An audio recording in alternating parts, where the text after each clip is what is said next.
hot, smoldering topics on a weekly basis. Your participation is important.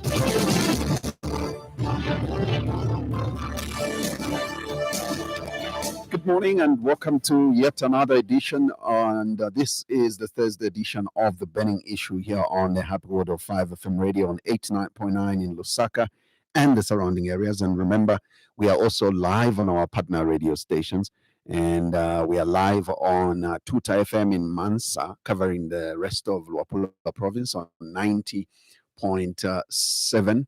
And of course, live also on Muchinga Radio, that is on 88.1 in Chinsali, covering the rest of Muchinga province. Thank you very much also to FM. ZFM is based in Kapiri Mposhi and covering the bigger part of Central Province on 100.3 FM. Also Spice FM in Kabwe, covering Central Province as well on 91.1. And we are also live on the Copper Belt. We are live on Platinum Radio in Ndola, that is on 99.7, and also live on iWave FM Radio in Chingola, covering the rest of the Copper Belt as well on 90.1. Remember, we are also live on our Facebook page. That's 5FM Radio Zambia. Like the page and, of course, share our conversation. Leave us a comment. We'll be grateful to hear from you much later. Much later, we'll also give you, our listener, an opportunity to call in and interact with our guest. Now, this month of May, every year is designated as the International Internal Audit Awareness Month. And during this month, internal auditors all over the world join hands to publicize and promote the professional practice of internal auditing and what it stands for. To discuss the internal auditing in general and the Awareness Month in particular, I have with me in the studio Mr. Sammy Michelo. He is a certified internal auditor and spokesperson of the Institute of Internal Auditors here in Zambia. It's a pleasure to have you. Good morning and welcome to the program. Good morning. Thank you, Zach. The pleasure is mine. Great. Also with him in studio is Mr. Francis Milambo. He is a certified internal auditor, certified fraud examiner, and he is a member of the Institute of Internal Auditors. It's a pleasure to have you. Welcome to the program. Thank you, Zach. Thank you also. Good morning to listeners. Great. Now, gentlemen, we will have a conversation around, first of all, the Awareness Month itself. We're also going to dwell more on the internal auditing and definitely what that is. But briefly, tell us a bit about, first of all, about the International Internal Audit Awareness Month. Before we get to find out what auditing or internal auditing is about. So maybe I'll ask any one of you to just briefly tell us what the Internal Auditing Awareness Month is about. Maybe Mr. Milambo? Yeah. Thank you so much, Zach. So Internal Audit Awareness Month is basically a month that as auditors, we set aside to say, look, can we raise awareness around the internal audit profession, what we do, and just to help to clear out the perception gap in terms of what internal audit really is and what people, the auditees and also just the general public think internal audit is. We believe that by narrowing this expectation gap, we achieve a situation where there is mutual understanding on both sides, and then it makes our work easy but also much more appreciated by the auditees and the general public at large. Did you want to add? Yes. Mr. Michelo? Just to add, like you said in your intro, right. May every year is a month really that as internal auditors we take some time to educate the public, the stakeholders, and even the auditors among ourselves to just really try to explain what the profession stands for and what we do. This is a month when we encourage people to also take some certifications in the profession. I think when you are introducing us, you are saying this one is a certified internal auditor. And that is the time when we also try to explain what the benefits are of membership. Not to say that throughout the year we are dormant, but this is just the month when we heighten the awareness to try and educate the public on that we exist as a profession, and Right. we are not a branch of another profession. Right. Thank you very much. Let's then get into the details of understanding what internal auditing is. Yes, thank you very much. So by definition, if we were to go by the book definition of what internal auditing is internal auditing is an independent, objective assurance and consulting activity that is designed to add value to an institution and also improve an institution's operations. Now, I always like to add when I give this definition that when we talk about independence, it's the independence of the mind and not independence from the institution, because as you are aware, when we say internal audit, it means that you actually audit the same organization that employs you. So you are an insider, you are an employee of the organization that you are actually auditing. So for example, if 5FM is to employ me as an internal auditor, I'll be working for 5FM, paid by 5FM. So I'll not be a visiting auditor. I'll be an auditor who is resident, because this will be my working place. Right. Yeah, in a brief, I think Mr. Milambo can add. Yes. Oh, yes. Thank you very much, Zach. Also, just important to highlight that from the definition of internal audit, really, there are keywords that you want to pick out. And I think Sam here talked about independence.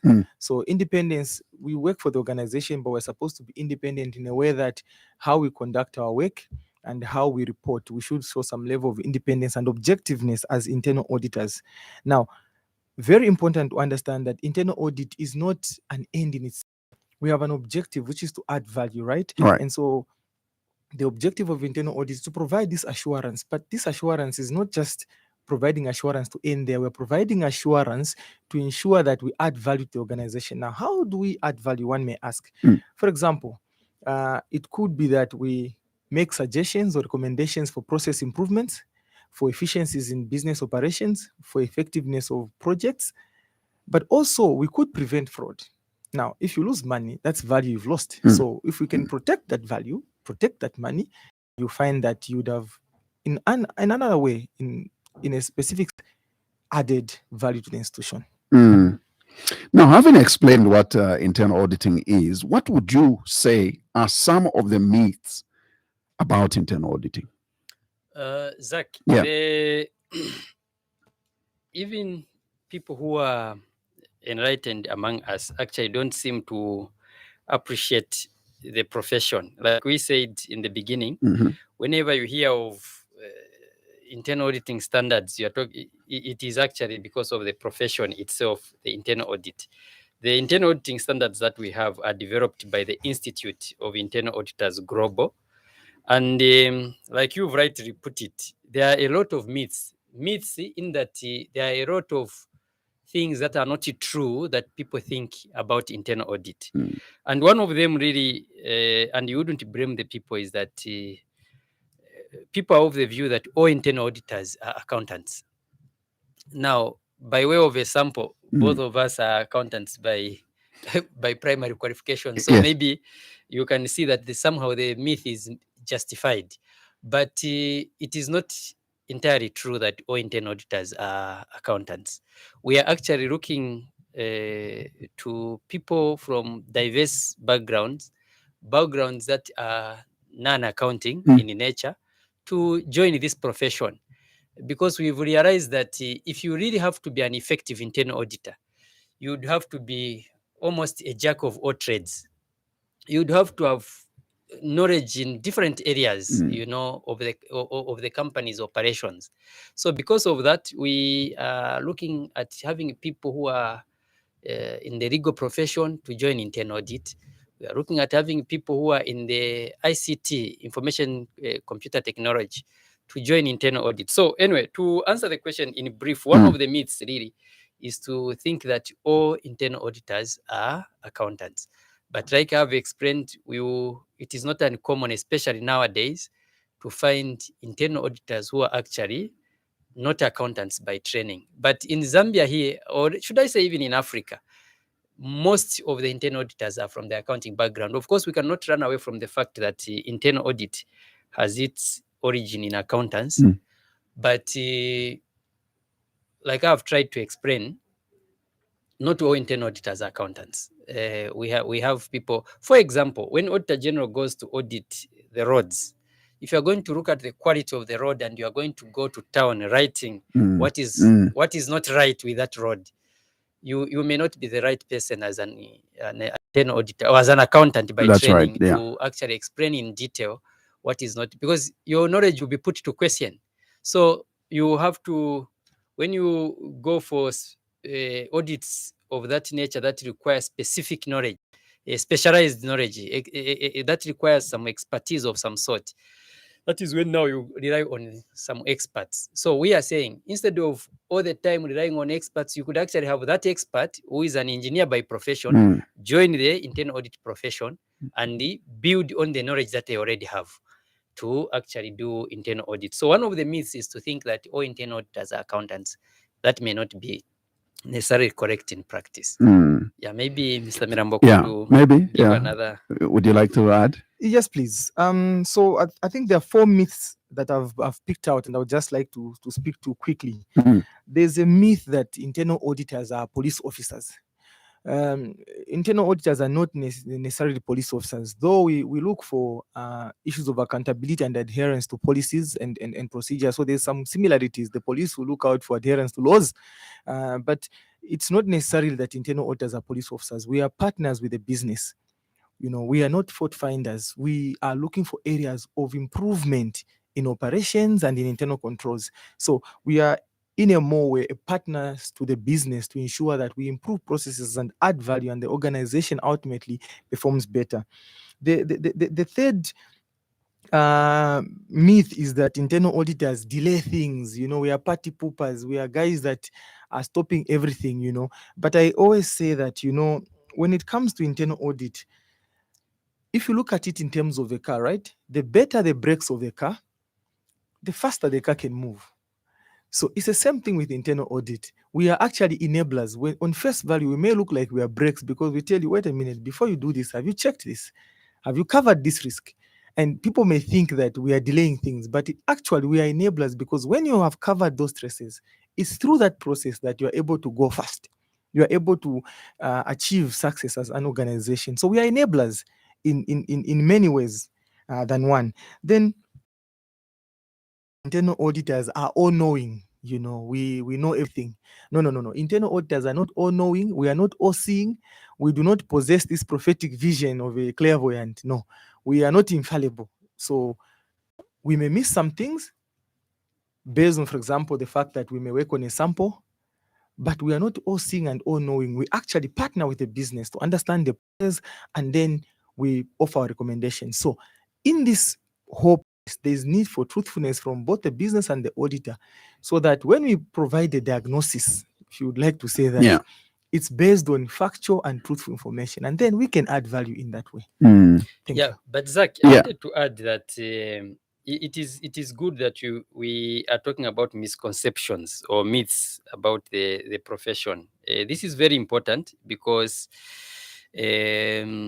misconceptions can actually hinder organizations from leveraging the value of internal audit. There is a lot that internal audit brings to the table, and if you remember in your opening remarks when you asked what internal auditing is, we are saying this is an independent, objective assurance and consulting activity.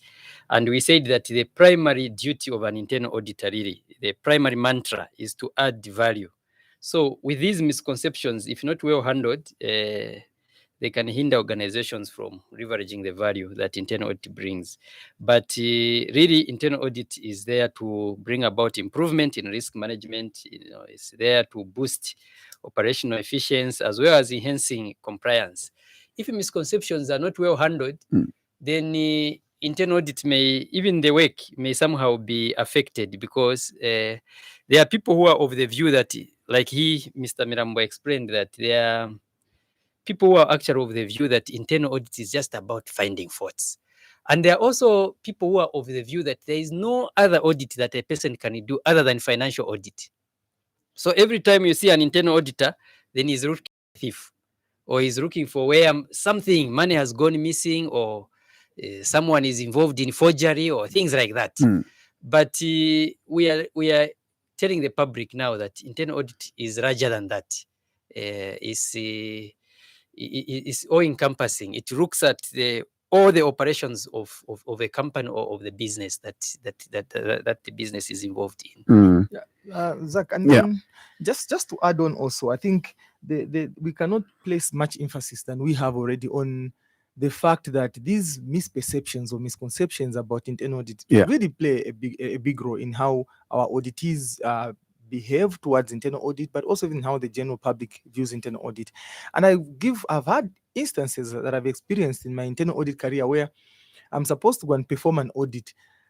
And this person, you call them, okay, we'll be visiting your district on this day, and this guy starts giving excuses, excuse after excuse, literally running away, for lack of a better term, from the audit. And then I realized that, look, maybe I think this person misunderstands what we're trying to do. So I jumped on a phone call and I said, look, we're coming to audit, and this is what we're trying to do, this is what we're trying to achieve, and this is why we are auditing. And true to my thoughts, this guy came back and said, you know what? Me, the way I look at audit is like you're coming to bring problems, put me in trouble and all those. So I said, no, it's not that. We are trying to work together to see how we can improve the operations of the organization. It has value, yes. So really, these misperceptions, misconceptions, they play a part in affecting how the audit is conducted. And it would be nice that we've taken this step as internal auditors to allay these fears and explain what internal audit is about. Yeah, so from the definition,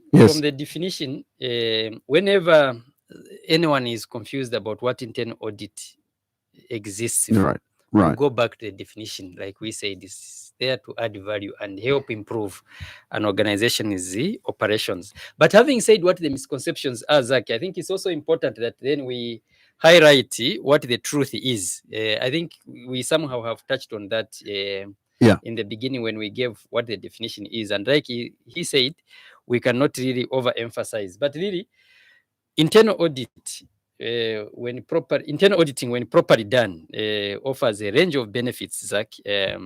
Like we said, it can help enhance risk management, identifying and assessing what the risks are across the organization. Internal audit can help improve operational efficiency of an organization.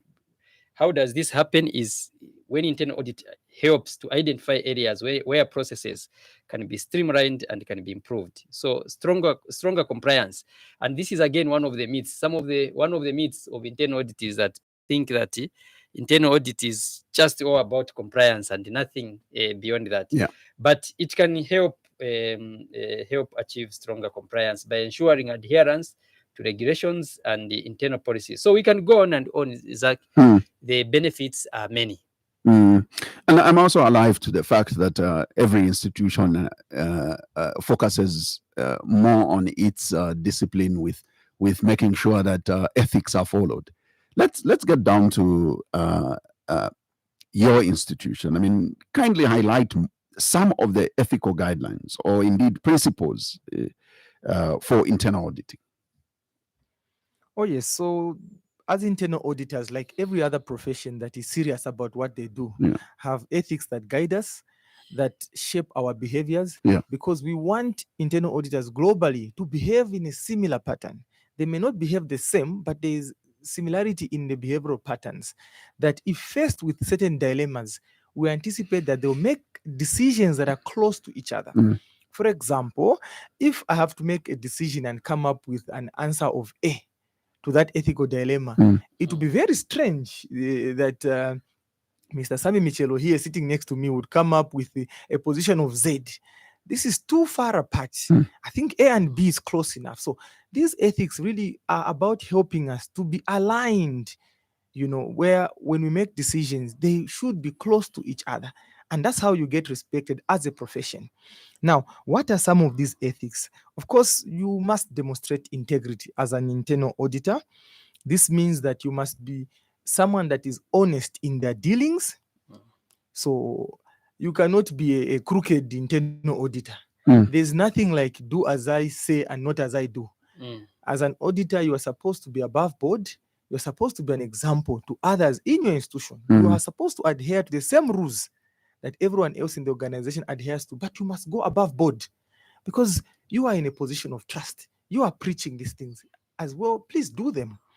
Then you must also exhibit professional courage under the same demonstrates integrity. Professional courage means that even when it's unfashionable, even when there are serious consequences, Right. you must be able to speak the facts as they are and report factually. And you agree with me that the nature of our profession is that sometimes people may not appreciate what you say and they may hate you and there may be consequences for speaking what you say. But as an auditor, you are supposed to always carry your professional badge. Actually, that's where the strength of an auditor is, to speak the truth objectively, even when it's unfashionable to do so. That in objectivity is actually the second ethical guidance. Right. We maintain objectivity. We're supposed to be objective. Look, in my workplace, not everyone may be my friend.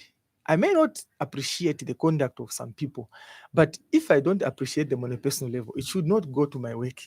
Now, there are instances where I could decide, if I wanted to be an ethical, to say, oh, Mr. Zach doesn't greet me in the morning, I'll sort him out through an audit. But our professional ethics Yeah, prevent interesting. us. Yeah. Exactly. Yeah. Our professional ethics prevent us from doing that. So we are supposed to be objective, a mind devoid of bias, and analyze matters looking at the evidence supported. When you come with a position, when you give a position, when you raise an audit issue, it must be supported by sufficient and appropriate evidence. Then it means that in that case, you would have been objective. The other one is you must demonstrate competency. Right. I think when you introduced us here, you talked about CIA, Certified Internal Auditor, Certified Fraud Examiner. Of course, the CIA, the Certified Internal Auditor designation is the main certification that the Institute of Internal Auditors offers. Okay. But as internal auditors, we are always asked to sharpen our skills, to embrace knowledge, to read widely, and indeed we do read widely. And that is the reason why you find that some of the people that are the most knowledgeable about an organization's operations would be internal auditors, because today I'll be performing a financial audit. The next day, I'm supposed to go and perform an IT audit. And so I'm supposed to understand what am I auditing on the IT space.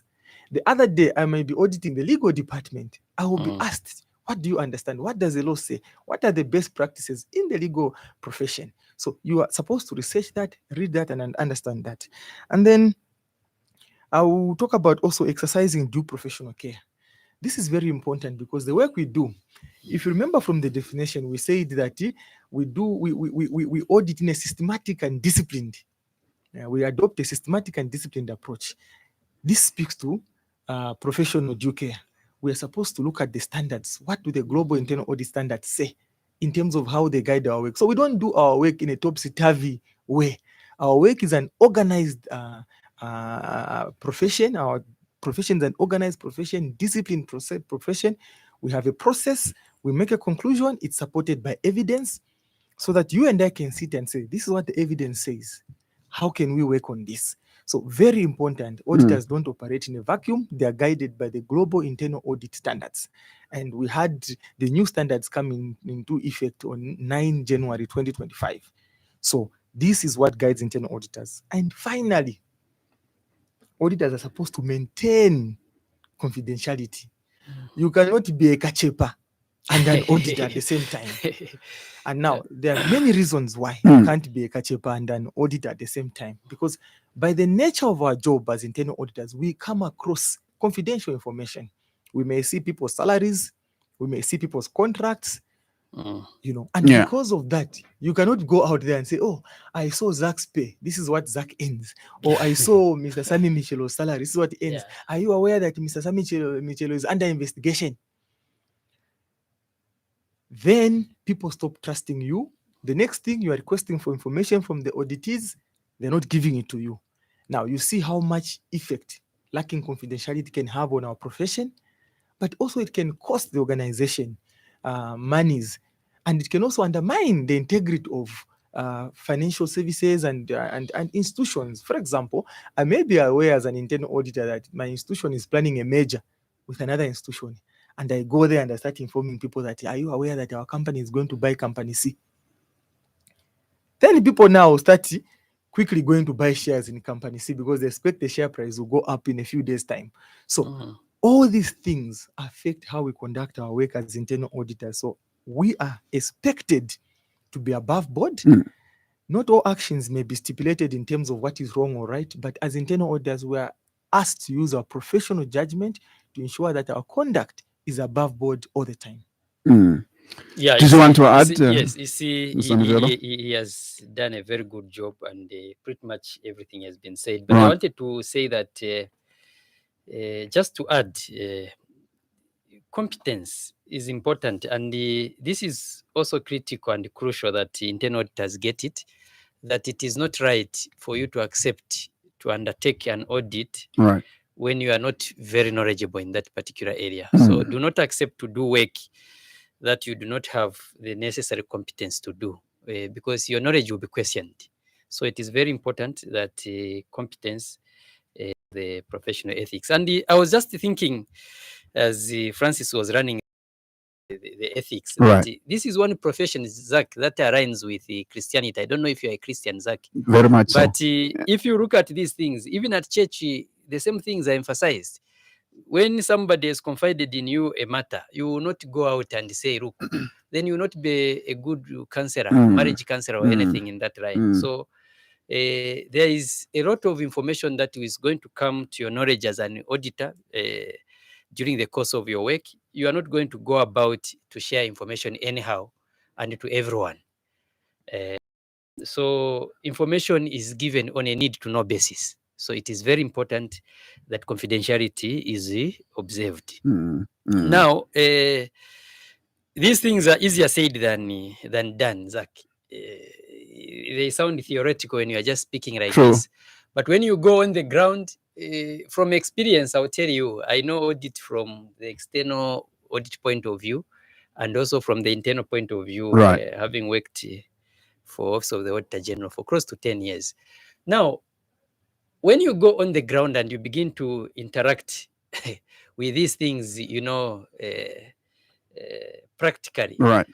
Any small issue, people say, no, that issue is very sensitive. You see, this is not a profession for cowards. And we are not saying that internal auditors should be people who do not cooperate, or should be people who look down upon management, should be people that cannot be advised. No. That is not what we are saying. All we are saying is that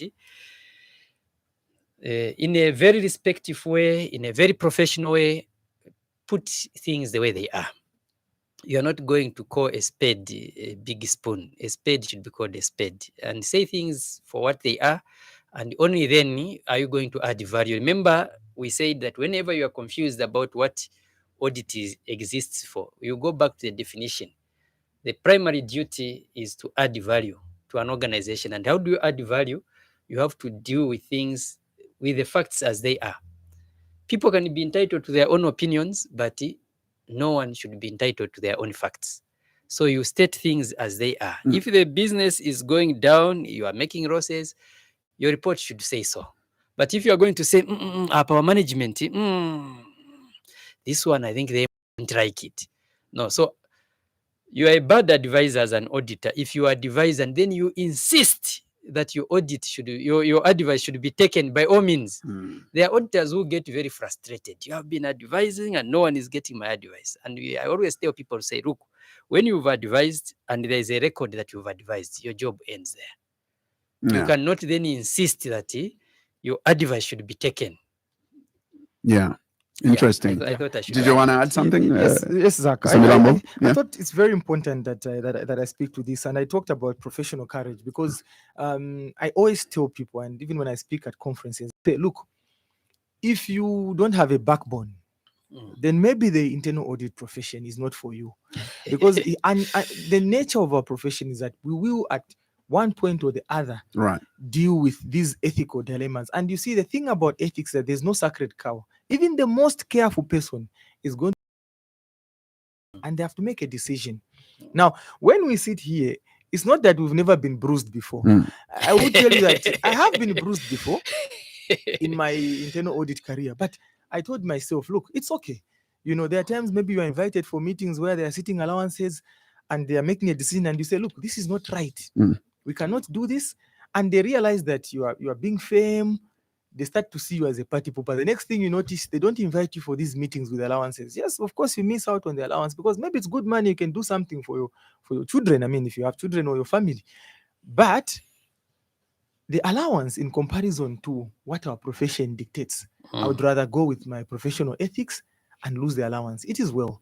Over time, these things, when you apply yourself diligently as an auditor, the reward comes. Ultimately, if not on earth, it will come in heaven. I always joke like that. No, Zach, Yeah. I think really the pride of an internal auditor, and I think the pride of every professional out there, I think these professional ethics that we've highlighted, they may apply to other different professions. That confidentiality will be It's one key. of them. Yes. And even competence. I mean, Zach, if you hear that the doctor who is about to operate on you just graduated yesterday, and you are the first patient they are going to work on you You question you are going to ask yourself whether you should go ahead with that operation or not. But what we are saying really, I think time has come, right. and we need professionals who can neither be sold nor bought. Professionals who stand by the dictates of the profession. We don't need, banana backbone professionals who, spaghetti spined auditors who break at the slightest, hint of a temptation. You hear, no, this auditor, there are some accountants who are caught in some scandal, and an auditor is one of them. No. I think we are saying no to that. We need people who can stand by the dictates of the profession. And look, we told you in the beginning that both of us, by primary qualifications, we are accountants.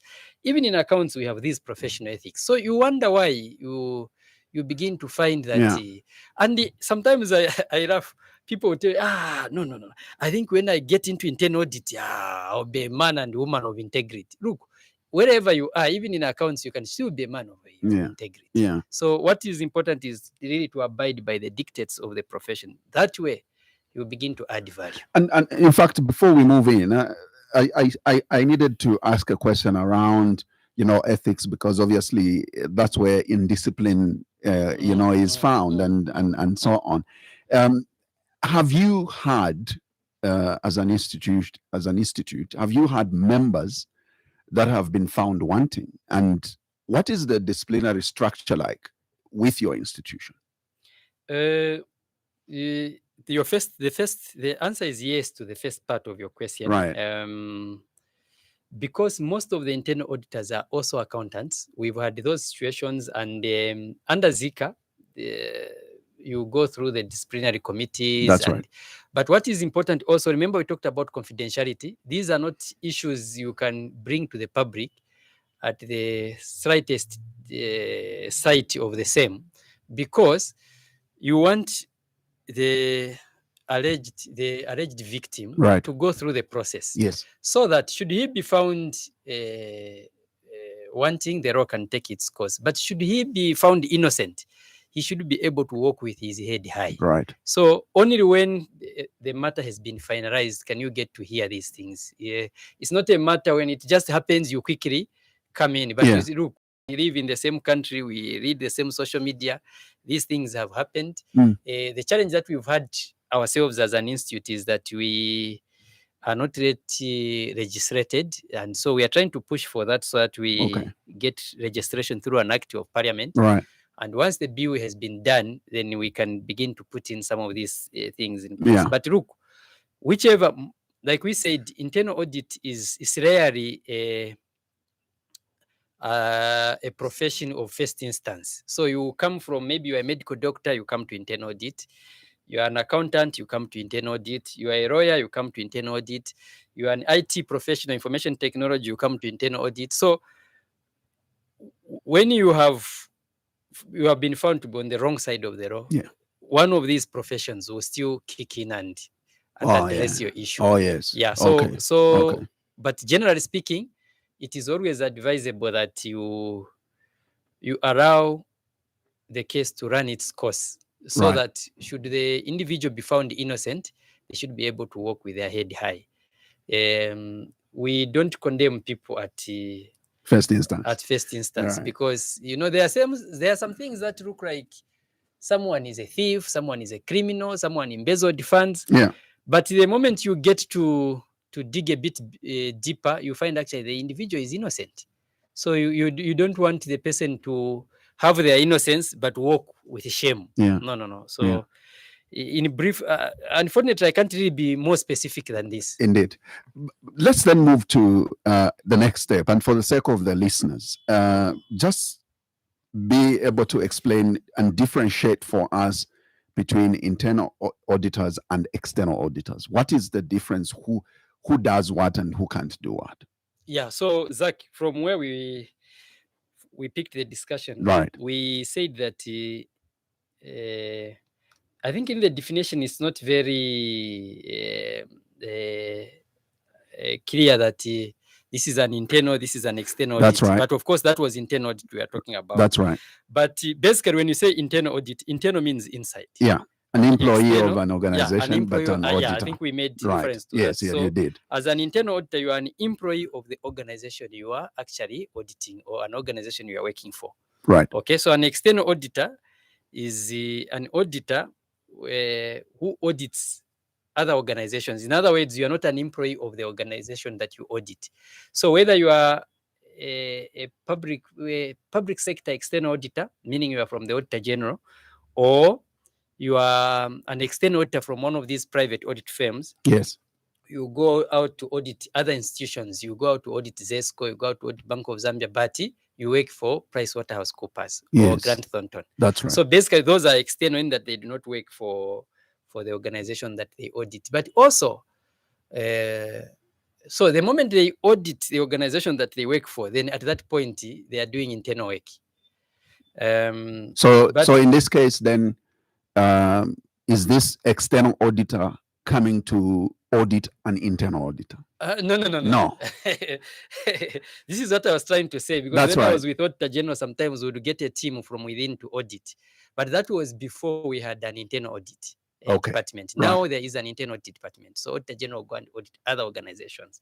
But I also wanted to say that the difference, other than saying that one works internal and another one works externally, the other difference that maybe we can make is in the reporting lines. So under the Constitution, the external auditors, you know how the Office of the Auditor General report moves. It goes to Parliament and to the President at the same time, and then ultimately to the public. That's right.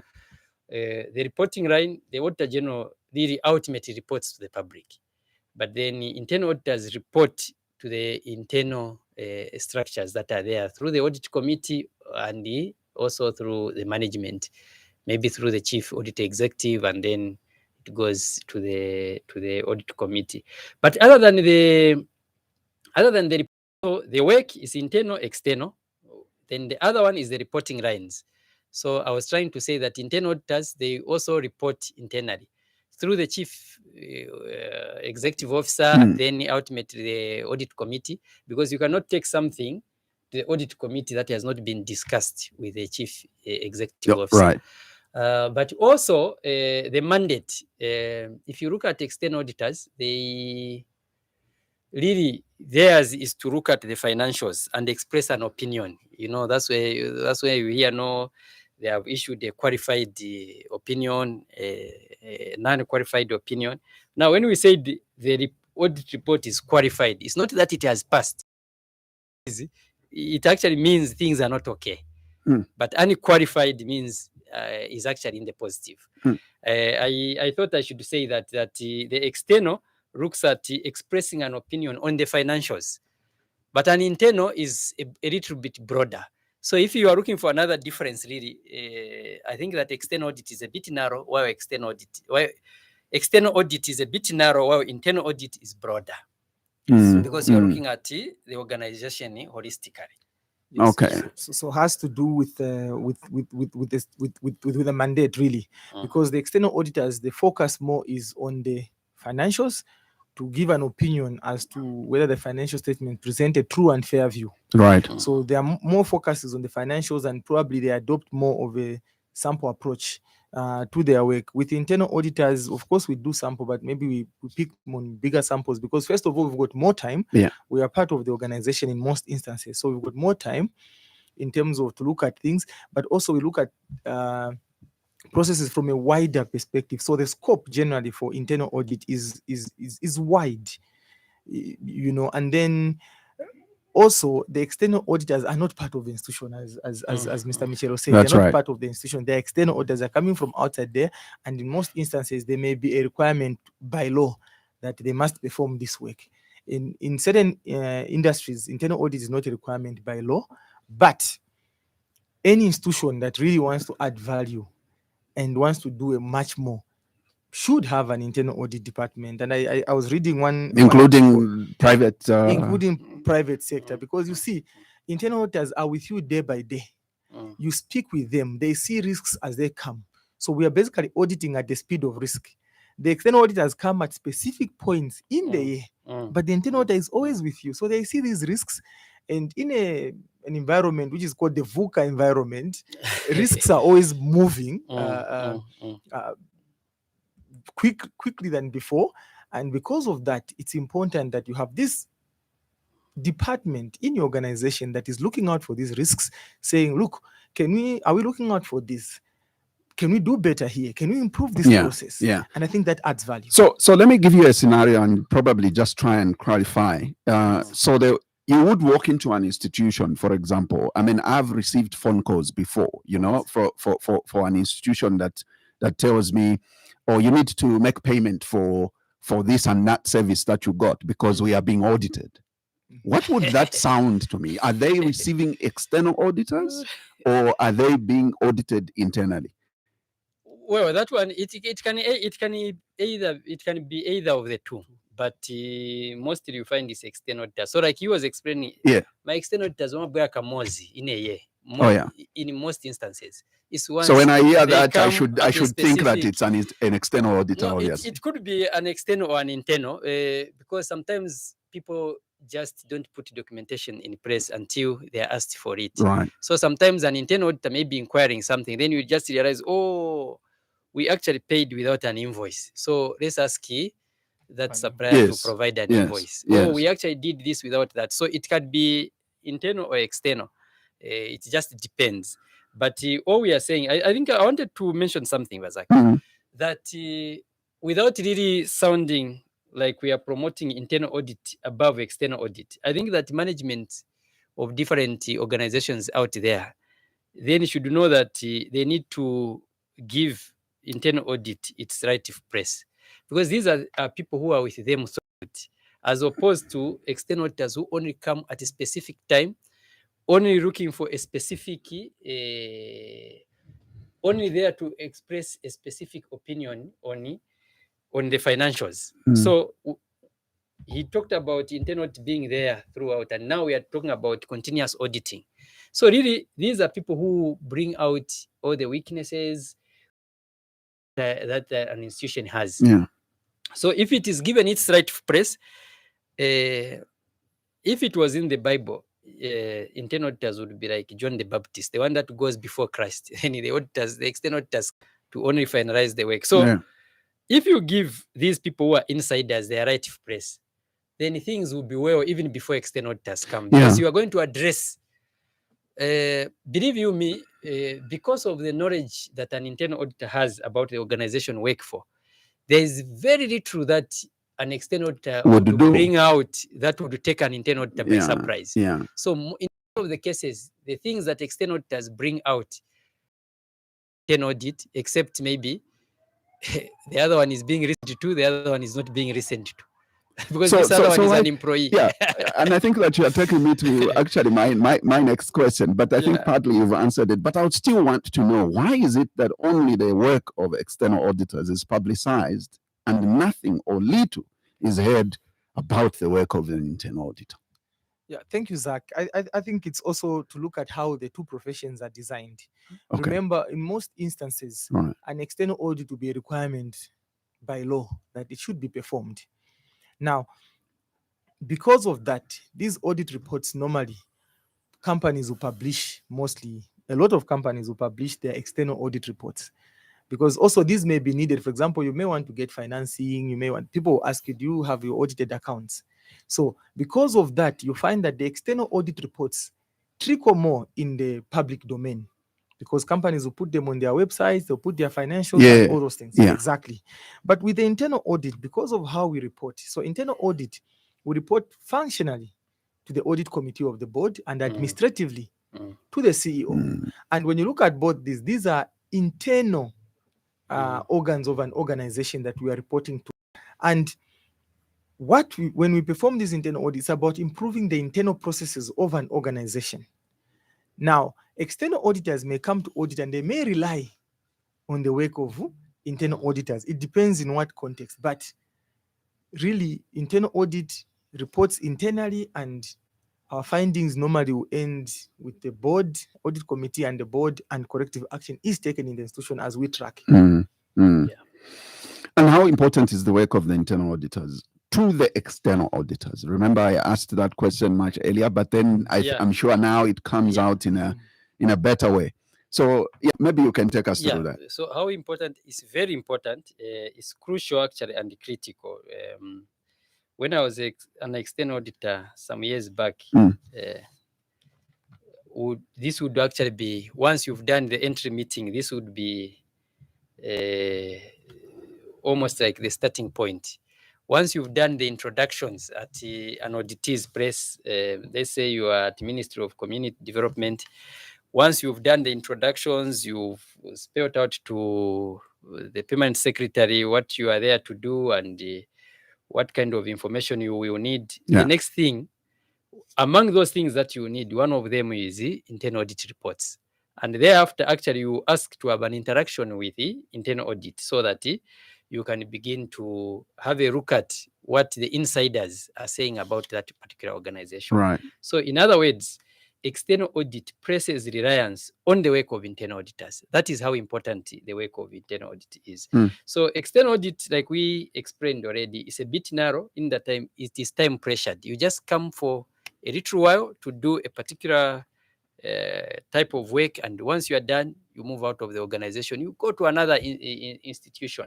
So in terms of importance, really, it is absolutely important and vitally necessary to the work of internal auditors is that crucial to external auditors, because external auditors place reliance on the work of internal auditors. Did you want to add? Yes, please. So just to also highlight, you see that for example, when external audit comes to perform the annual audit, which is the external audit, mostly they'll start also by having a meeting with internal audit. So they'll have a conversation, they'll request for the audit reports and just try to understand how internal audit performs its work. But also, external auditors will be very worried if they're auditing an organization and then that organization doesn't have an internal audit department. Already they'll be worried, and I know that external auditors do a risk assessment, and that is one of the issues they look at. So, okay, look, there's no internal audit department. How are they managing risk on a day-by-day basis? How are they looking out? Who's providing assurance that processes are operating effectively and efficiently? So that also would be of worry to the external auditors. So external auditors do rely on the work of internal auditors. In fact, I've seen some institutions that have even gone as far as saying, look, external audit, you've charged us these fees, but we have an internal audit department and we believe that you may want to look at their work. Could you maybe give us a discount on the external audit fees? And I've had situations where there's been discounts on the audit fee charged for an external audit because of the presence of a robust internal audit department in the organization. Very interesting conversation. Let me quickly just remind our listeners that this is the Thursday edition of The Burning Issue here on the Happy World of 5 FM radio. And my guests today, I have Mr. Sammy Michelo. He is a certified internal auditor and spokesperson of the Institute of Internal Auditors in Zambia. And of course, Mr. Francis Milambo, certified internal auditor, certified fraud examiner, and member of the Institute of Internal Auditors here in Zambia. Remember also, we are live on our partner radio stations. We are live on Tuta FM in Mansa, live on ZFM in Kapiri, also live on Muchinga Radio in Chinsali, Muchinga Province. Don't forget, we are also live on Spice FM in Kabwe and Platinum Radio in Ndola and iWave FM in Chingola. Remember, in Lusaka, you're on 89.9 FM, and I did promise that later on we will give you, our listener, an opportunity to call in and interact with our guests. Now, having listened to the auditors and what they do and so on and so forth, we are also alive to the fact that there is an institution, all right, which is the Internal Internal Auditors Institute of Zambia. Now, you obviously belong and are coming from that particular institution. Briefly tell us what the institution is all about in as far as the Institute of Internal Auditors Global and the Zambia chapter in particular. So I'm made to understand that there's a global aspect of it and the Zambia chapter. Yes. Just bring us up to speed with that. Zach, very briefly. Right. Today we have come to tell the public that internal audit is a profession. And specifically talking about the Institute of Internal Auditors Global, this is the internal audit profession is most widely recognized advocate, educator, and provider of standards. I think in the beginning I said that you cannot talk of internal audit standards without the profession itself. So the Institute of Internal Auditors Global is the one that gives guidance in as far as the practice, the professional practice of internal audit is concerned, as well as the certifications. So the qualification of the internal auditor, these are certifications, the certified risk management assurance these are the certifications that the profession provides. The profession, the Institute of Internal Auditors Global itself, was established some time way back in 1941. And today, the profession serves more than 200,000 members from more than 170 countries and territories. In Zambia, like I said, the Institute of Internal Auditors Zambia is an affiliate of the Institute of Internal Auditors Global. So in Zambia, the institute was registered in 1998 under the Societies Act, and it has now over 800 members. And the profession in Zambia is regulated by its own constitution. Like I said, at some point, we are now trying to get registration through an act of parliament. I think briefly, that's what I can say about the Institute of Internal Auditors Global. Now, what can institutions do to enhance the effectiveness of internal audit? What would be your advice? And I'm also asking this question because interestingly enough, on our Facebook page, there's James Muyeye, who I would like to probably squeeze in his comment.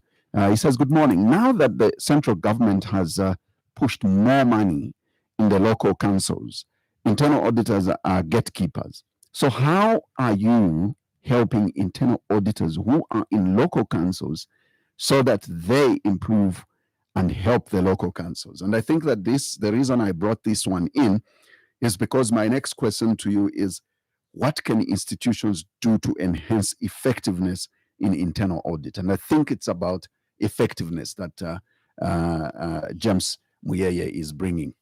Yeah, so thank you very much, Mr. James Muyeye, for your question. It's a very important question. Right. So he is saying central government has pushed in a lot of money in local councils. I think through CDF. This is through CDF. Right. And we, as an institute, we didn't want to leave our internal auditors in the councils behind. So what we've done is we have come up with a conference pure and exclusively for our colleagues in local government. Okay.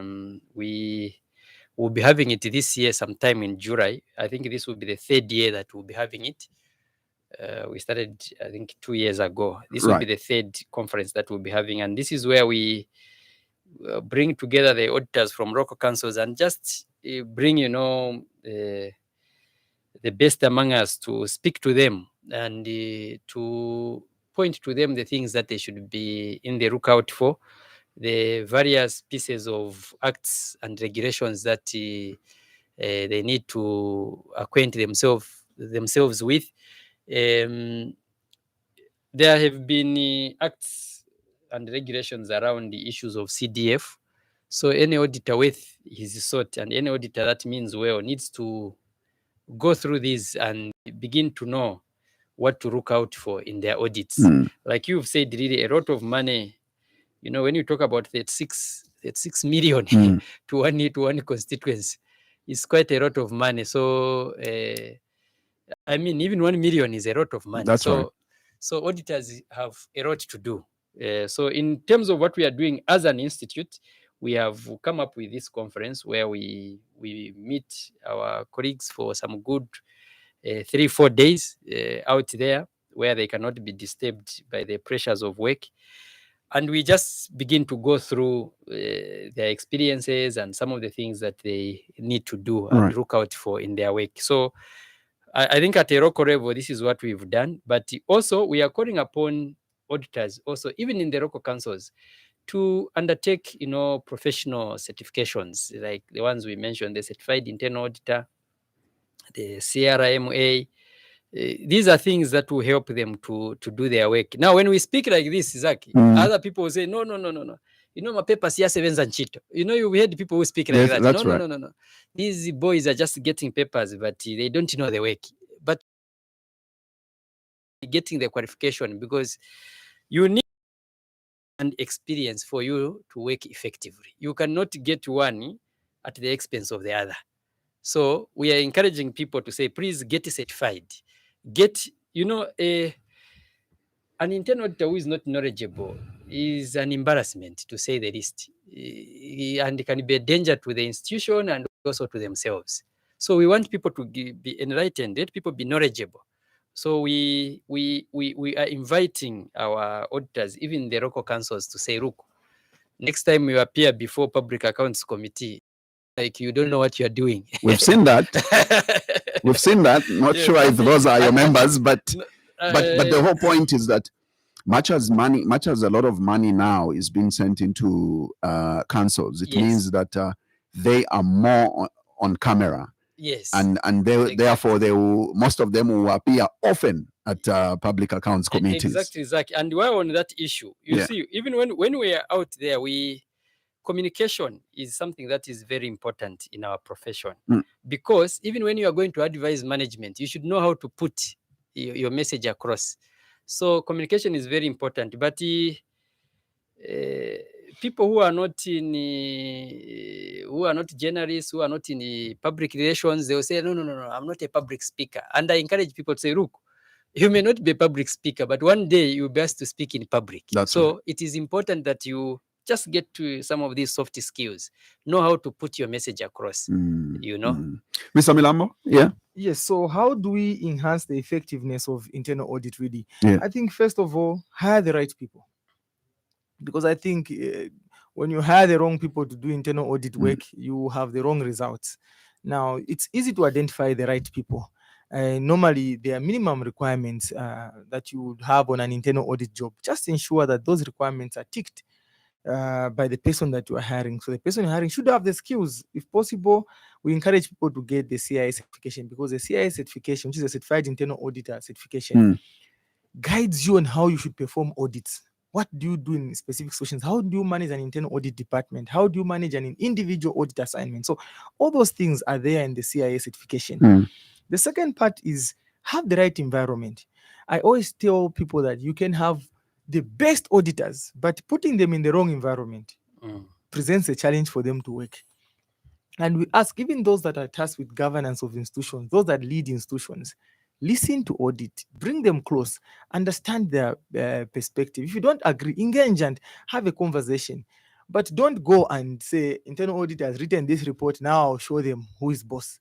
Because now when they start speaking that all the time they are being harmed in this way, some auditors may not be as strong as others to maintain their professional courage. The other one is provide the necessary tools. Look, good auditor, good environment, no budget allocation for their work. So how do they work? The auditor is supposed to go and visit site to verify that, for example, these works were conducted, but there's no financing available for that. And that's why sometimes you hear of this project has stalled for many years and no one has raised alarm about it. And people ask, where was the auditor? The auditor was in the office and he was not allowed to go out there because there was no available financing for them to undertake that assignment. So these, I think, are critical areas. But also, as an organization, ensure that your auditors are continuously getting the skills, continuously improving themselves, enhancing themselves. I will tell you, Zach, that if you look at my profile, I'll give myself as an example. From the time I finished my first qualification, right? Year in, year out, I get experience and I know how to do the work better, but I'm always studying because I believe that an informed internal auditor gives value to the organization. So very important, continuously enhance the skills of your internal audit team. Not an auditor that graduated in 1991, has never been to any CPD conference, has never gone for further study. They have just been like that since 1991. They may not give you the value that you want from them. Thank you, Zach. Interesting. Yeah, but Zach, I wanted to add a quick one. Yeah, very quickly. If institutions want to drive value, if they really want to get value from internal audit, like Francis has explained, allow internal audit to be independent. And the independence, you know what we talked about it in the beginning, that is independency of the mind, not independence from the institution. Give audit space to exercise professional judgment. Don't put internal audit under undue pressure. Now, these things are not appreciated until people have left employment. That's when you say, no, these things are following me. Had I listened to that young man? You know, the regrets, people always regret when it is too late. Because at the time you'll be regretting, you will not have power. So you will be under pressure yourself. The pressure that you should actually have avoided by giving internal audit space to advise you. And I want to say that internal audit is only effective to the extent that it is listened to and the advice that it gives is implemented. But if it's ignored, it's as good as you have no internal audit, because things will be raised, but then you ignore them. Gentlemen, I need to get to the listeners to call in, but quickly, I would like to hear it from you. I mean, we've heard these terms time and again, and several times, the difference between misapplication of funds and misappropriation of funds. Okay. Mr. Milambo. Thank you very much. I would like to give a very practical example, right? So that maybe the listeners, because these have appeared, these are terms that have come out in audit reports, yes, mainly. So I will start from the budgeting process, right? Right. For example, at government level, there's a budget, and that budget allocates funds for different activities. Right. Now, let's give an example that there's an allocation in the budget that we are going to allocate 2 million to buy an ambulance for a hospital in Siavonga. Right. I've picked Siavonga because that's where my hometown is. Yes. So in Siavonga, right? And then that is an allocation and the budget is approved. Now, the budget has been approved for 2 million for an ambulance. And then this money, instead of the people that are tasked with procuring an ambulance, they decide that, you know what, we are going to build for example, a mortuary. Build a mortuary, but maybe let me give a very something very away from the hospital. So okay. Let's go and sink a borehole at the market. So this money was meant for an ambulance, but they have sunk a borehole at the market. What it means that this money has been misapplied. So when you talk about this application of funds, it's basically an authorized application of a budget provision to use on a program other than for the approved program. That means you have misapplied. Instead of buying an ambulance, you've misapplied the funds and you sunk a borehole. Is that a crime? I'll come to that. Okay, the fine. Second part is misappropriation. Right. Misappropriation is a nice way of saying stealing. So the 2 million that is, yes, 2 million that was meant to buy the ambulance, you don't take it on any program that is government related or anything. You just take the 2 million and you pocket. You have misappropriated it. Now, people will ask, where is the crime if someone has misapplied the funds? Yes. What is wrong with that? There is something wrong with that because the budget is a control tool. It's a control that guides how much you should spend and where you should spend it on. And there's a process that goes into the budgeting That process looks at what are the priorities, what is not pressing. Right. Now, the decision is we'll buy an ambulance because maybe there's an observation that this specific hospital in Siavonga doesn't have an ambulance, and we've been losing lives because of failing to maybe move them from one hospital maybe to UTH in Osaka, just as an example. Now, you take that money, despite all the knowledge that went in the budgeting process, and say we'll sink a borehole at the market. Maybe that borehole may not be the most important and priority area for that area of Siavonga. So now, when you misapply, now we are looking at one instance. Now, imagine if everyone around the country was just using the money for what they want and not what it was budgeted for. So there's a process. If you want to take funds meant for one program to another program, there's a process where you go and get approval. So you say, look, we want to vary the budget. We want to take this money from here because we've seen a pressing matter here. Can you give us approval? Then you are given approval. In that way, you would have not misapplied. But without the approval, you just wake up on your own and say, we're taking money for an ambulance to sink a borehole. There you've misapplied, and there's an issue there.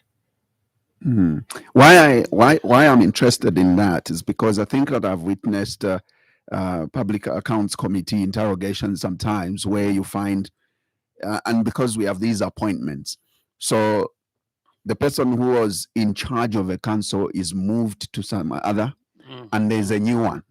And the new one who comes in finds there was that process and an ambulance was not a priority. And he decides to let it be, or he decides otherwise to seek that the amount of money, meant for the ambulance. Instead, when I took office, I found it wasn't a priority. The ambulance wasn't a priority. What was a priority was a borehole. Is that where you are coming in to say, in this case, seek approval? Exactly. Because the budget is approved and it's a control tool. You adhere to it. But if you're not going to adhere to it, if you're varying, you must go and say, look, the approvers, you approved this. Can we move this money from where you approved it to go? Can we take it somewhere else? Now, misapplication, the example I gave here was even a better one because money was being misapplied. Maybe if we can use, for lack of a better term, was a better one because money was being misapplied from an ambulance to sinking a borehole, which you can still say maybe benefits the community.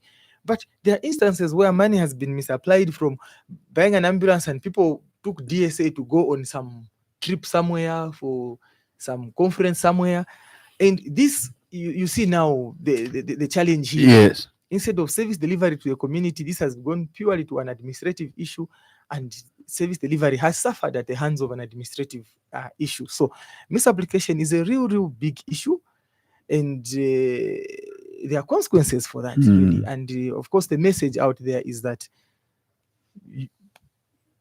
exhaust the budget as is, but if there's need to change the use of money on the budget, go back to the approvers and request for approval to vary and take the funds somewhere else. Let me quickly take calls. My phone has been ringing since, and I think I'm also getting a couple of messages on Facebook, but let's quickly do that on 0955-22-1515. Remember that this is a Thursday edition of the Burning Issue. I have with me in the studio very able guests to help us discuss everything around understanding what internal audit is. And of course, we are, remember, in the month of May. Every year, it's been designated as the International Internal Audit Awareness Month. And this during this month, internal auditors all over the world join hands in to publicize and promote the professional practice of internal auditing and what it stands for. Otherwise, I have in the studio with me who are helping to discuss this very important matter, Mr. Sammy Michelo. He is the certified internal auditor and spokesperson of the Institute of Internal Auditors here in Zambia. And of course, Mr. Milambo, he is a certified internal auditor, certified fraud examiner, and a member of the Institute of Internal Auditors here in Zambia. So let me, at this point, take calls on 0955-22-1515. Good morning. Welcome to the Burning Issue. Morning, Zaki. Thank you very much for calling. Your name and where are you calling us from? Ngoma, I'm watching you live here in Solenje. In Serenge, Vanangoma, you said?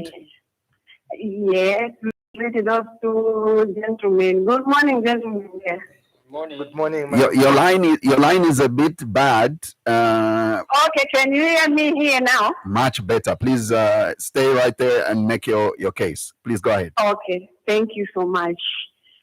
Ine mwandi imileke ndande nechimemba pantama nandi vale fokufa. Enquire. Ine na umfa kuno somkela nda imwe gentlemen babiri umo. Iyo zaki what website is it a crime you take a bag for a last one by other things for a boy. Twa milofia futi twa chani. Hello. How sure? Yes. Talk to me Can again. you hear me? Yeah, your line is quite breaking. Gentlemen, are you managing to get? Okay, hello. Much better. Please stay where you are. We can hear you. Please go ahead. Okay, thank you. Even the folk land watching the chair right wapanga budget yakati wachite sign up parents ya ule folk stamps then watching the wayapanga boho. For me, I can help those gentlemen. I'm happy the way they have answered you. Okay. For example, like me and my husband we take it, but I propose something like I want to buy a kitchen unit. I'm parents like a kitchen unit. Then mama na asked if it's a crime, no fee, which means the separation de mumba.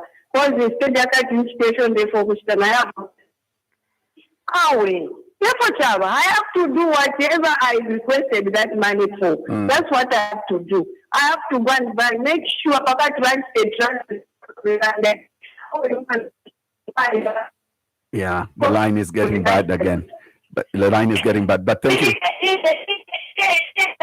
Sure.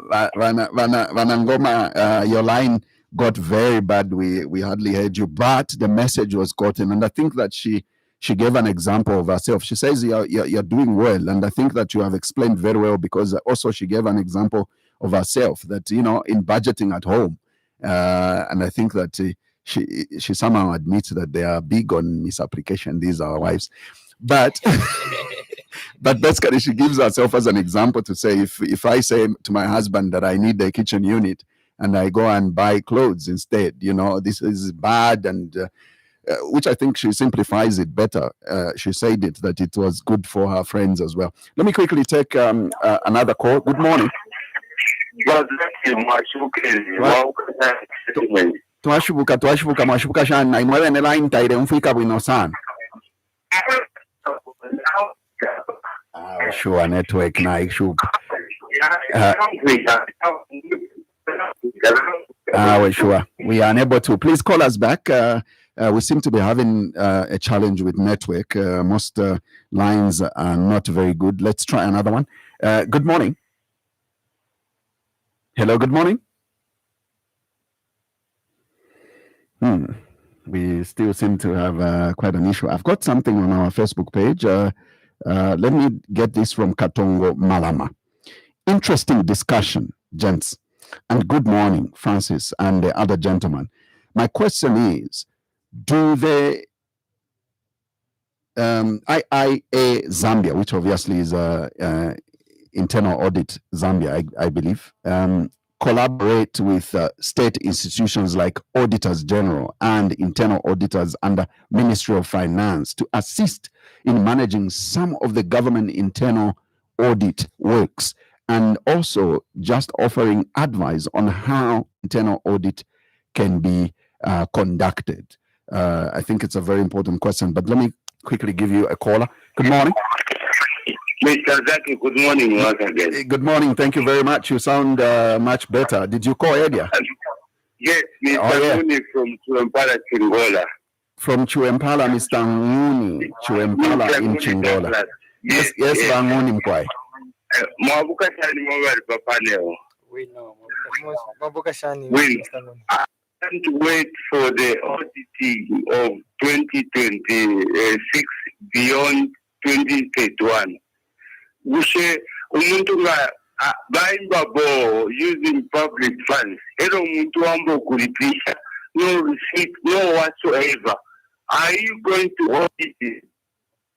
Public funds baimba ero umuntu amba kusangapo what WDC chairman alesa ngo probably the arrestisha amesipabo. Can you audit that? How can you start? But you empala arrestisha amesipabo poma itene baba WDC. Yeah. Banguni line yapena foot network Banguni, but I think we get the message, right? Yes. And I think this is a community project, and I think it's under CDF. But he reports that a WDC chairman is actually collecting funds and charging people who are drawing water. Is that right? But we may not know of other information. But please, let's maybe quickly respond to those. Then I'll take a set of calls again. Okay, thank you very much, Zach. Mr. Nguni's question, I'll start with Mr. Nguni's question. Right. So Mr. Nguni's question, of course, is difficult for us to give a watertight answer because we may not be privy to the full facts. Right. But my understanding, and I'll speak with the procedure that I understand, is that if something has been sunk with government funds, with public funds, for example, CDF, Right. and you are being made to pay for that service, there should be some form of receipt, and this money must be accounted for. That is, I think, the general rule. Unless maybe this money was sunk with funds that are not CDF, non-public monies, or maybe it's someone, a private individual. But if this was public funds, we would anticipate that when people make a payment for these services, there could be an agreement to charge because they want to maintain it. That may be the case, but if there is a charge, there must be a receipt and the monies must be accounted for. How much do we collect today? How much do we collect the next day? A proper trail must be in place, in short. Interesting. Yes, Mr. Yes, Michelo, you yes. wanted to respond to one of them? Yes, there was a question I think you read from Yes, Katongo. Katongo Yes, Mahama, yes. whether the institute collaborates with the Auditor General and Minister of Finance, offering advice on how work is conducted. The answer is yes. We actually, the Controller of Internal Audit, who is the... Maybe just speak in the mic. Yes, well. the Controller much of better. Internal Audit Right. is our member, and we have been working closely with that office. We get through government through that particular office. We collaborate with the government through that particular office. So, do we collaborate with for also the Auditor General? Maybe it would be through our members now for the work that they do. Like we explained earlier on that internal auditors play host to external auditors when they come to do the work, and that external auditors place reliance on the work of internal auditors. So, to that extent, we do collaborate with those two offices. Thank you very much. Right. So let's then take some more phone calls. My phone is ringing. Good morning. How are you? I'm fine, thank you. How are you today? No, we are blessed by God and we are okay. And how are you? How do you doing here, Papalezi Junction? We're fine. Your name and where you calling us from? We are talking to Comrade Morgan. Morgan. Yeah, your line is getting bad as well. Please go ahead. Hello, Morgan. Oh, no. We seem to have a bad line, very bad line. Please call us back on 0955-221515. That's the number you're getting us on. Good morning. Hello, good morning. Good morning. Yes, please, you're through to the burning issue. Your name and where you calling us from? I'm calling from Osaka. My name is Given. Your name is? Given. Given. Yes, Given Mazimba. Given Mazimba. Please go ahead, sir. Thank you. Yeah, it's also a contribution. Right. And I think there was a question which I think one asked that is there any collaboration or do that institute provide some, assist to the government and also the Ministry of Finance and so on and so forth. I wanted just also to bring to the table that the institute members also sits on various audit committee on government institution bodies. They send some representatives to various audit committees on quasi-government institutions. Mm. Thank you.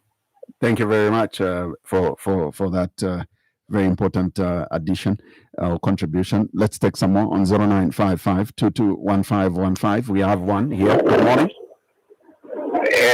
Come again. Can you hear him properly? Yes, we can hear you. Please quickly before the line distorts or we lose you, make your question. The point is, there is no question I want to add on. Right. Misapprehension. You that you have got your wife, you are going out for 30 days. You say, this money I'm leaving you is for 30 days. A day you buy beans, carpenter, you buy chicken, and your wife decided to go to salon and buy a chiffon suit in the same budget. That's misapprehension in short, mismanagement. Budget. Then we divert the budget which allocated money. You take the money, you take to other issue instead of finishes the project which budgeted the money. So this is why audit general find it difficult. We saw city market when it was bent, a lot of people brought money there and the money went somewhere else. We saw money came for cholera, money went somewhere else. COVID is a lot of people, Chinese and the others, brought the money. And so this is the issue we're talking. So if you are budgeted for one thing, let that one thing work for. Don't take that budget to other things. Last one, if you, the layman doesn't know, ndalama gamana mwaikako kuti chintu chisalenga lelo machicho sako mapeleka kundangu ndiye mulanda weti bakambapo hapa. Then the last issue before I go, Auditor General should also audit all allocation of funds, including CDF, including all ministries. That's why they are there. And make sure that those misappropriation or misuse of public funds must bring to accountable. I thank you, my brother. Thank you very much for that. I've got Kazima Muzo on Facebook who says, when it comes to internal audit and external audit, it is a case of prevention is better, cheaper, and safer than cure. He further goes on to say, so proud of you, Milambo, enjoying the conversation. So let me give you another call. Good morning. Good morning, brother. How are you today? Very fine, sir. Your name and where are you calling us from? This is Wisdom, calling you within the start time. Yes, Mr. Wisdom. Okay. First Mposheko abali papanyo ba Michelo na Felix mwabuka shanukwa. Mkwai. Pakubalirapo kumitashashe pache mwalondolola. Elo ichapa kubalirapo na tulafaya ngande pamulandua abama external auditors. Ama external auditors sometimes then chika assume okweba ti omuntu or institution yasanga okola tirinama issues. Ero irinama issues auditor then basta an auditor came to come and audit that process.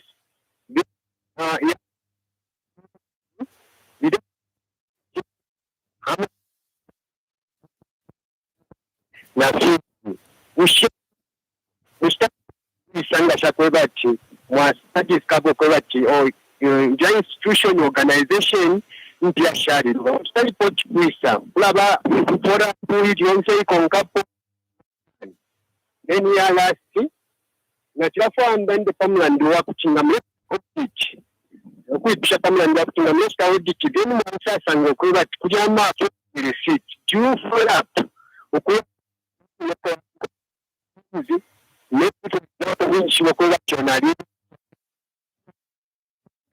Karisiti or kumbi kumbi then president kwa Mustafa tuka ndio tushekuli moro mkwai na totera mkwai Tasha sana va Wisdom. Let me give you an opportunity to react quickly, then we'll get some more calls. I don't know which one you're picking up, I want Mr. Michelo. I want to start with the one for Mr. Morgan Chironda. You were saying misapplication of funds. If you give Madam money for 30 days and it's used for something else, instead of buying foodstuffs for home, is taken to the salon, or she buys a suit. And in the second point, he was saying Auditor General should audit OCDF. The only point I wanted to make, Zach, is there is, when my brother here was explaining the difference between misapplication and misappropriation, somehow you would get the impression that misapplication is slightly better than misappropriation, because misappropriation is embezzlement. So misapplication, you just get money that is meant for a borehole, you use it for something else. But I wanted to just highlight, because of Mr. Chironda's question, that there's an element of misapplication that can actually be criminal. Let's say you are supplier of some goods and services. Let's say you supply bond paper. Money that is meant, and the organization is very big, money that is meant to buy a vehicle, maybe an ambulance, you say, an ambulance now is not a priority. We are going to buy bond paper. Now you are moving from a fixed asset to non-fixed asset, to bond paper. Right. So now the question is, there are times when someone misapplies because they really think that is not a priority. I'm not justifying anything. I'm simply saying, whatever misapplication, before you misapply, before you spend not according to the budget, you should get authority. That is very important. I think expenditure that is not approved by a secretary to the treasury, if you are not applying it according to the budget, is not welcome. So there is an element of misapplication actually that can be criminal. You are misapplying because you want to benefit, but there are times when you are misapplying because you genuinely think. But in both instances, there is need to first get prior authority and justify. So in that case, you are both committing a same crime at some point by the fact that you did not get approval to misapply. So it could be misapplication. I'm trying to agree with you to say there's misapplication that is meant, you take away from what was meant for the community. You take differently, but it also means it's good for the community. But the point is, first, before you weigh the gravity, you all have one common mistake, not getting approval. Exactly. Exactly. So you need to get approval. Should you think that applying, spending according to the budget is not the right thing to do at that moment? Otherwise, people may not know the motive behind you saying this is not the way to go, let's go the other way. So there is need for justification, so that another eye looks at what you are thinking and what you are proposing, and then approval is given or not given. Right. Did you want to, Mr. Milambo, pick any other? Yes, just quickly, I think on Mr. Monga Wisdom, is it Monga Yes. Wisdom? Yes. So he asked two questions. The first one was that when, as external audit or internal audit, you conduct an audit, perform an audit, and you discover that, for example, fraud has been happening. Where do you report? Where do you report? So there are procedures with the external auditors. If they uncover fraud, they will report to through the audit report. Depending on the magnitude of the fraud, they may decide to qualify the report, but they will still report to those tasked with governance in the institution that, look, we uncovered this fraud. The external auditors will not go to the police. No, they will report to those tasked with governance in the institution that we uncovered this fraud. Those tasked with governance now decide on the course of action to take. This is the same case with internal audit. If as internal audit we uncover fraud, I'm not going to go to the police. Myself as an internal auditor, I'll go to those tasked with governance. And it depends. For example, if it's a junior officer in the institution that's orchestrating fraud, I'll probably go to a senior officer and report this fraud. And then the normal course of action that is stipulated in the organization will take place. But for example, if it's the CEO that we suspect is engaged in this fraud, then we report it to the board. Why? Because we can't report to the CEO and say he's an interested party. Exactly. Yeah. So there are those. But then the institution has to decide what they want to do. Some institutions decide not to go to the police. they'll just fire the employee and maybe recover what they lost from the employee's benefits. Right.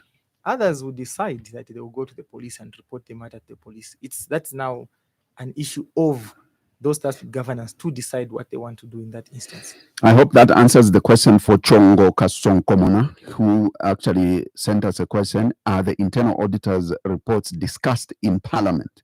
If not, where are they discussed? I think that partly answers that question. Yes. Yeah, but let me take some more calls on 0955 221515. That is the number you are calling us on if you would like to be a part of this particular conversation. Facebook still has one or two. Good morning. This one is coming from Jez. So Jez is J-E-Z. So it says, good morning. Is there an institution where I can study internal audit directly, or one must go through the accountancy route? All right, take note of that. Let me take this call. Good morning. Good morning, Razak. How are you? I'm fine. Edin Sama calling from Saka. Your name again? Edin Sama. Edin Sama. Yeah, calling from Saka. Please go ahead. Patash. Na ma presenter bayirondo la buno wino sana nemba konse na dise kurikaidi batiranda eto tamba program batiranda la tinda la government ishingira to la CDF Mkwa. Makanso mongira premo na tula following azana ma proceedings ma parliament account ya makanso premo na fokadondo la parliament kwa chipu wa tuna ngada na director so bale ko tsaka ko tama no ko ba de before la bola ta apada la luba ba ndo abu fishi nomba ni state promote sana institution yesu ile makanso apote sana mali kwa auditors tunapata po baada ya program baada ya project ba audit tala yako badila sasa uzana 40 ile baka mkufendo la buro I take for instance in my village in Sama kaputa there project yangu ile 2021 yaisa hapo 2024 but panama ilika put in the time for now ilika for 6 months ya but yaisa hapo project ni 2 years but this sama auditors wako waji aba kutia black control ba control wewe ile executive officer CS badala chapa bosi hapa na kwa next sisi ndio ama auditors wale inform ndio ndio kuma bosses wao equation yani sisi ndio wale inform ndio because never got amaka aya kuya rabuta boss bone ni project ifanya kwa 6 months nisha hapo muri 2 years 3 years but nisha bali na mama ai tena auditors hapo equation yani Atasha Mkwai. Very important question, by the way. Take note. Let me take another one on 0955 221515. Good morning. Good morning. How are you? Not bad. How are you? Oh, good. Your name? Yeah, my name is Kaptongo Malama. Though I'd ask a question. Is it Tapson? Tapson, you said? Kaptongo Malama. Ben Malama. Okay. You sent a message. You sent a message on Facebook. Is it? On Facebook, yes. Katongo Malama. Yes. Exactly. I've got off another question. Okay. Good morning, James. Francis, how are you? Good morning, Mr. Katongo Malama Ben. How are you? Mr. Michelo. Yeah, good one. So my second question will be, I know you have said you collaborate with this state institution. So maybe made my follow-up would be, since you collaborate with this, I've seen a lot of government advocates for internal audits, but I don't normally see one of the requirements for the applicants to be members of the Institute of Internal Auditors. So I don't know how you are doing on that. Would it be good idea for you guys to push into the government so that even when they are employing this government internal auditors, one of the requirements is one to have a clear check from the Institute of Internal Auditors. In that way, at least to be gaining ground to know the quality of the internal auditors that are being employed by the government. Honestly speaking, so the biggest culprit here it's the internal auditors under the government, because like other people have said, we've seen a lot of CDF funds that have been pushed, and we just need to have people of high caliber that level, and people are answerable to various institutions, so that if anything was not properly done, at least you guys can come in to say, our member, I think, was involved. This and that was not properly done. So in that way, we'll be being done. I don't know if that has been done from your side, or still you have to wait for the legal requirement for you to have the registration through Parliament and the like. Thank you. Thank you very much for that. I think let's respond to, I don't know which one you're picking up, Mr. Michelo. Yes, we let's not leave anyone behind, Zach. Right. I think there was a question from Mr. Given Mazimba. Yes. He was saying, is there any collaboration? I think we dealt with this and we said, yes, there is collaboration. Right. Between the Institute of Internal Auditors, the Office of the Auditor General, through reliance on internal audit reports, reliance of external auditors on internal audit reports, and through the ministry, through the Office of the Controller of Internal Audit. So that was Mr. Mazimba. I think the other question that we've not tackled was from Facebook on Kazima Muzo. He was saying prevention is better than cure. I think this was a contribution. Yes, it was. I tend to agree. I don't know in which context he was he was saying this, but generally speaking, prevention is better than a cure.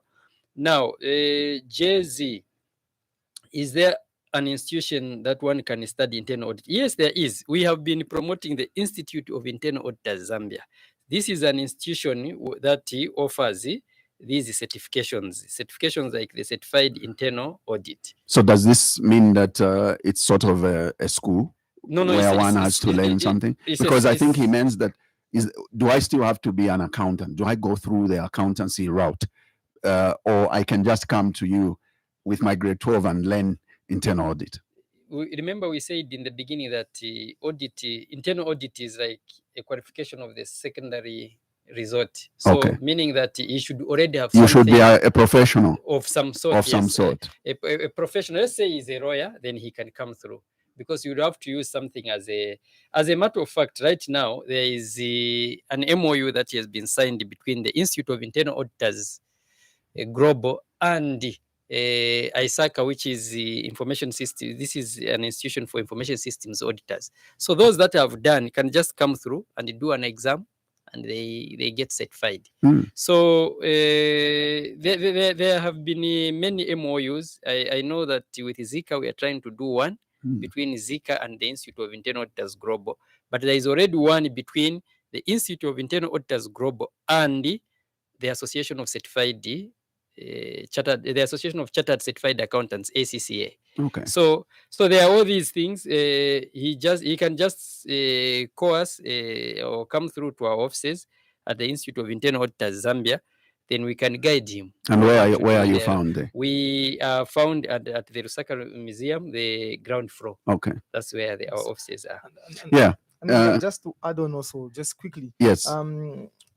Also, I know that for sure that IIA Zambia is already in discussion with some higher learning institutions about introducing a degree in internal auditing. So I think the discussions are already underway, and hopefully we have a closure on that. Then quickly also, there was a question on where are the internal auditors?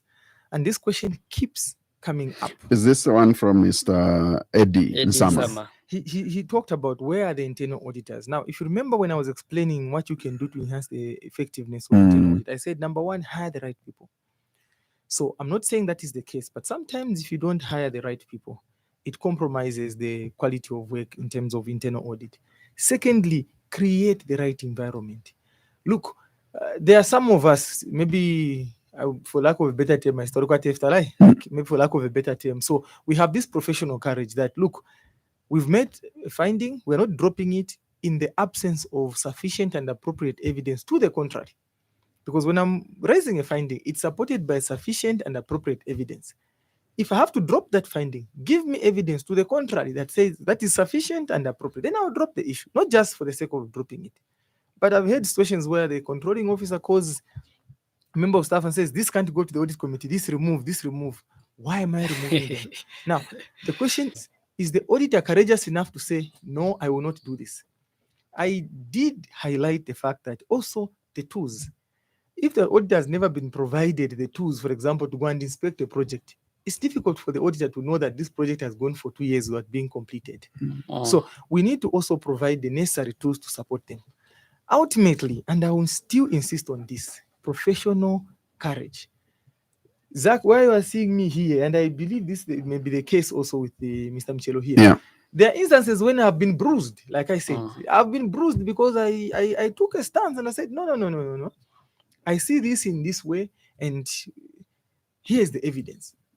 And people do not agree, but the evidence points to what we are saying. And it went on, people were given loans made to repay certain amounts, and they hated us, to an extent where they don't talk to you, they remove you from certain privileges that you could have benefited, but it's okay. It's a profession I chose.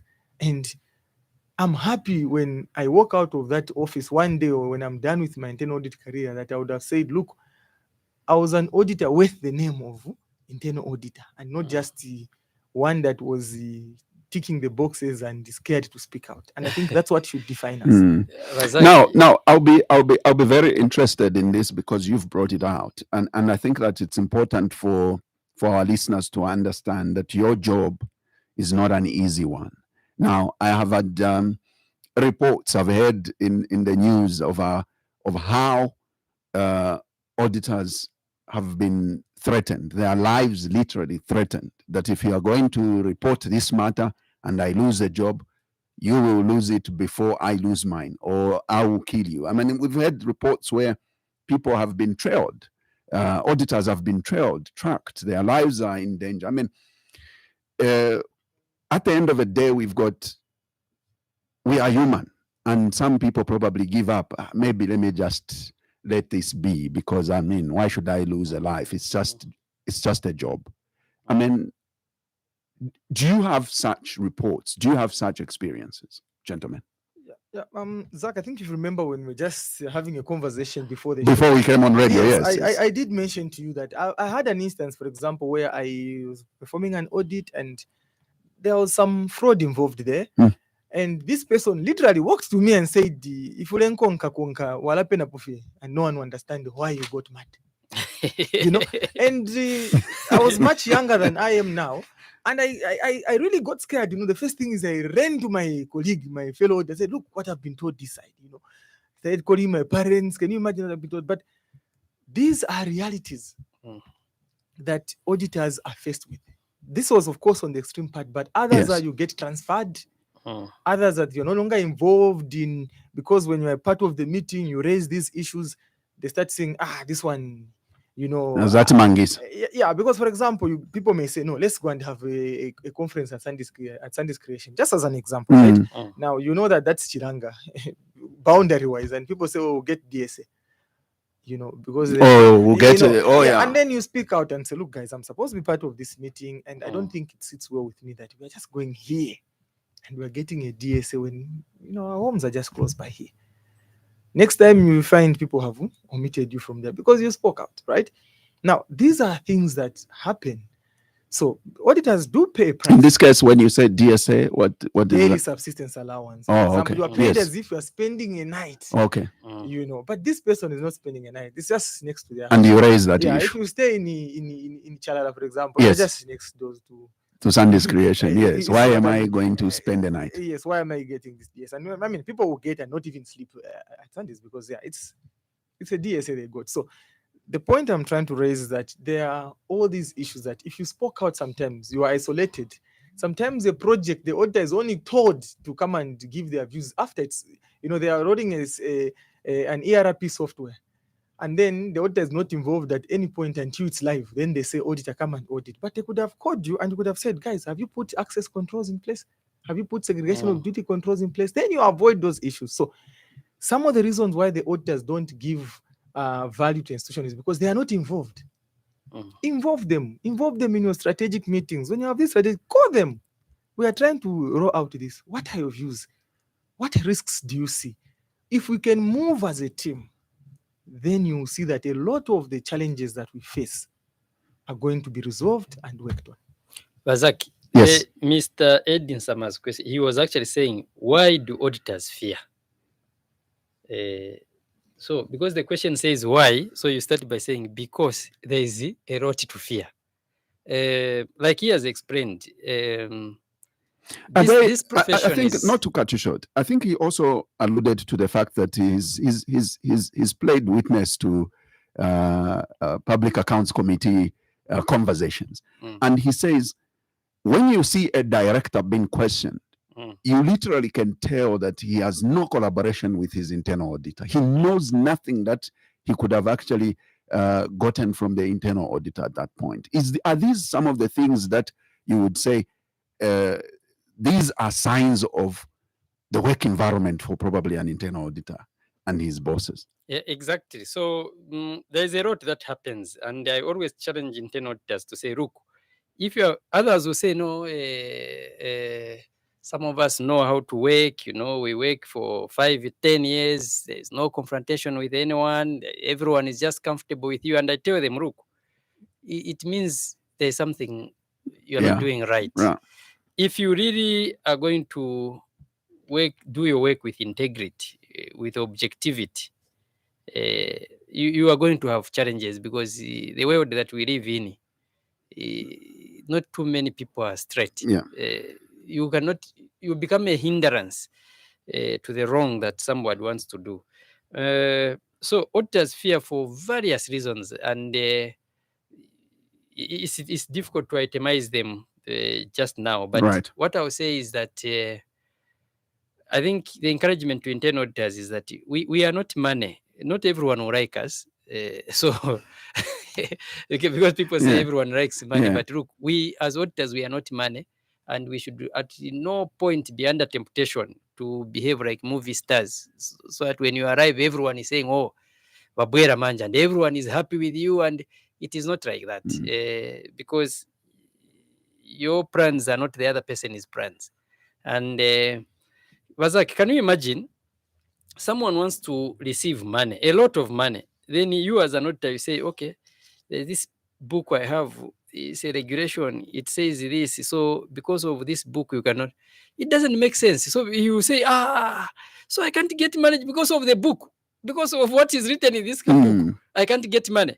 You see, so but these are guidelines. But these are guidelines. So, and you see, you cannot live as though there is no king, or as though there are no rules. You have to abide by the rules. So there's really a lot to fear, and like Mr. Milambo has explained, I think any auditor, whether he is sought, at some point he has had to go through these things. It is the way you handle them. It is not a question of whether they will happen or not. They will definitely happen. You will meet these things. So it is how you go about them. Maybe, gentlemen, my last two questions as we come to a close. What key things should be attained if internal audit is to be truly independent? Yes, Mr. Milambo. Okay, thank you very much. So maybe before I just quickly answer that question, Zach, I would just want to speak to the issue about auditors being liked. I think the goal is not to be liked. It would be nice if we were liked, but the goal is not to be liked, it's to be appreciated. Do people in the organization appreciate what we are doing and what we are trying to achieve? Exactly. I always use what I call the company ownership test. I always ask myself, the people that are unhappy, for example, with the findings I make, if this was their personal company, would they want to hire me as an auditor? When the answer is yes, I'm satisfied, because I know most of us would like to hire an auditor that will protect our value, ensure that wrong things are not happening. How? By collaborating. So if this person can hire me, it means I'm an auditor that is doing something right. Maybe it just doesn't serve their interest, but if it was to serve if it was their company at stake, they would want to have me, then I'm okay with that.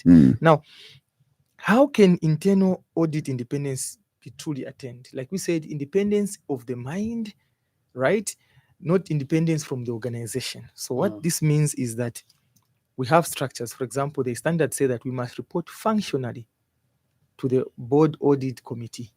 So we report to the audit committee. These are normally people that are not employees of the institution. They are externals. So you have that level of independence where you can go and report to them. Beyond that, there's a meeting between the chief audit executive and the audit committee in the absence of management. So once in a year, beginning of the year, I had a meeting with my audit committee as head internal audit, where they asked me any concerns. Are there things that worry you with the conduct of management? And we're able to discuss those things, right? If there are any things, if there are no things, I'll indicate to them. But even beyond that, I'm able to pick the phone. I have my audit committee chairperson's number. I'm able to pick if there's something that concerns me in terms of the conduct of management. I'm able to pick the phone and say, look, I have these areas that are concerning me, and I would need your input and advice and help in terms of how we go around them. So internal audit independence can also be achieved by spreading awareness. The people that lead these organizations, do they understand what is needed for internal audit to operate effectively? If internal audit is not independent, then they're dancing someone's tune. They can't offer value. So do we give them enough room and space to work and express themselves? That's also a very critical question to the executive management and those that lead institutions. Very briefly, if internal audit is to be independent or effective, we need resources to be available. Management needs to support internal audit, and let auditors be encouraged to go to school. Capacity building is very important. And we also need an internal audit charter. An internal audit charter basically is a document where management speaks to you and says, we've given you this mandate to do this work. It spells out the reporting lines and so on and so forth. So very, very important. I think we can save time. And generally, gentlemen, your concluding remarks, your last word to the general public and the listeners. Zach, for me, I want to appeal to the managements of different organizations that you have an internal audit function that you can actually use to help you run those institutions. Listen to the advice of your internal auditors. And to the general public, please understand that sometimes internal auditors operate under very difficult circumstances. To the membership, we are calling upon you to undertake these professional certifications. I thank you, Zach. Mr. Milambo. Oh yes. So in my concluding remarks, Zach, one thing that I would like to say is that the internal audit profession is a partner with the business. You see, if today the institution I work for was to close, I'm as unemployed as everyone else. What does this mean? That tells you how much this is a partnership. And I believe that if everyone in the institution and even in this country took care of the resources, thought like an auditor, acted like an auditor, even before the auditor comes, we will have better institutions and manage our resources as a nation better. So become an auditor on yourself. Before you do something, does it meet procedure or not? Is it in line with the law or not? Then we'll have a better country and foster economic growth. Thank you. Gentlemen, thank you very much for coming. And it was worth having you today for this very important conversation. Thank you, Zach. Thank you, Zach. Sure. Thank you, the listeners. Great. Well, listeners, that's what we had for you today on our Thursday edition of The Burning Issue here on the Happy World of 5 FM radio. And I would like to thank all our partner radio stations that carried this program live on their various respective platform. And to you, our listener, who called in, and those that didn't, we thank you for having followed our conversation. We will definitely be back next week with both our Tuesday and Thursday editions of The Burning Issue, and that is if God is willing. From all of us is take care of yourselves and more so of each other. Bye-bye. Tune in next week for another edition of The Burning Issue, and thank you for your participation. Democracy and freedom of expression is a